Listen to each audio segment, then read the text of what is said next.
अस्सलाम वालेकुम everyone, this is Waqas from Qureshicarspk। Customer लाए थे अपनी गाड़ी इंजन ऑयल चेंज करवाने के लिए Qureshicarspk की ब्रांच के ऊपर। इनकी गाड़ी का ऑयल चेंज करेंगे, उसके अलावा इनकी गाड़ी में ऑयल फिल्टर भी नया लगाएंगे। इनकी गाड़ी में जो हमने ऑयल फिल्टर लगाया है वो है गार्ड का, और जो इनकी गाड़ी में इंजन ऑयल ऐड किया है वो है ड्यू 3000। आपको हमारी शॉप Qureshicarspk के ऊपर तमाम इंजन ऑयल्स मिल जाते हैं, डीजल गाड़ियों के, पेट्रोल गाड़ियों के, उसके अलावा हाइब्रिड और जितनी भी दूसरी इलेक्ट्रिक गाड़ियां हैं उन तमाम गाड़ियों के आपको यहाँ पर स्पेयर पार्ट्स मिल जाएंगे। उसके अलावा इंजन ऑयल्स मिल जाते हैं, oil filter, air filter, AC filter, और मुकम्मल उनका होलसेल रेट्स के ऊपर यहाँ पर आपको हमारे पास स्पेयर पार्ट्स मिल जाएंगे।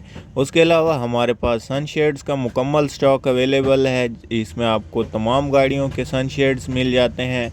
और आप हमारी शॉप Qureshicarspk क्लूर कोड विज़िट कर सकते हैं, या फिर हमारे दिए गए नंबर पर व्हाट्सएप पर रब्ता करके ऑनलाइन भी अपना ऑर्डर बुक करवा सकते हैं। Garike pots only at Qureshicarspk.